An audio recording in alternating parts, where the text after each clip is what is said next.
మరి ఉచిత bus ఇచ్చిందిగా, ticket ఇస్తురు. ఎందుకు ఇస్తురు? వాళ్ళ లెక్క కోసం ఇస్తారు, కానీ మనం పైసలు లేకుండానే తీసుకుంటున్నాం కాబట్టి టికెట్ ఇస్తురు అని నేను అన్నా.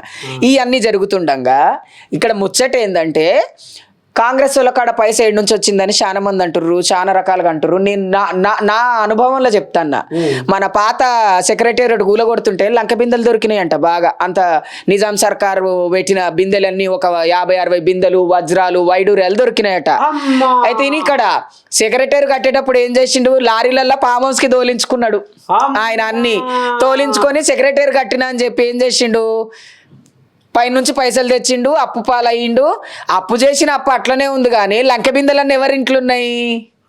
కేసీఆర్ సార్ ఇంట్లో ఉన్నాయి. మళ్ళా అంటే ప్రతిదీ కూడా మీరు ఏం చేస్తున్నారంటే దోచుకున్నారు.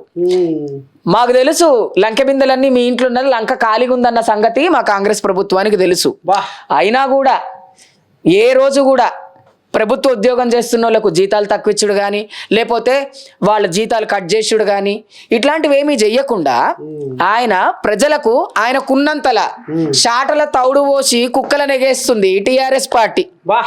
అంతే తప్ప ఇక్కడ కరెంటు బిల్లు కట్టని ఓట్లు కావచ్చు, ఆడబిడ్డలు బస్సులో ఫ్రీగా పోయేటోళ్ళు కావచ్చు, రైతు బిడ్డలు ఎవరైతే ఉన్నారో వీళ్ళందరూ కూడా ఖచ్చితంగా కాంగ్రెస్కే సపోర్ట్ చేస్తారు.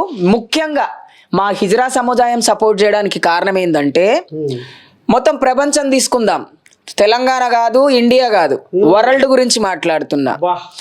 152 కంట్రీలు ఉన్న దేశంలో కేవలం ఇండియాలో తెలంగాణ అనే ఒక ప్రాంతంలో హిజ్రాలకు 43 ఉద్యోగాలు ఇచ్చిన క్రెడిట్ సీఎం రేవంత్ అన్నకే దక్కింది. మరి ఈ గౌరవంగా ఇవాళ యూనిఫామ్ వేసుకొని ఉద్యోగాలు హోంగార్డ్గా ఇంతమంది హిజ్రాలు ఉద్యోగం చేస్తున్నారు అంటే ఎందుకు చేస్తున్నాం?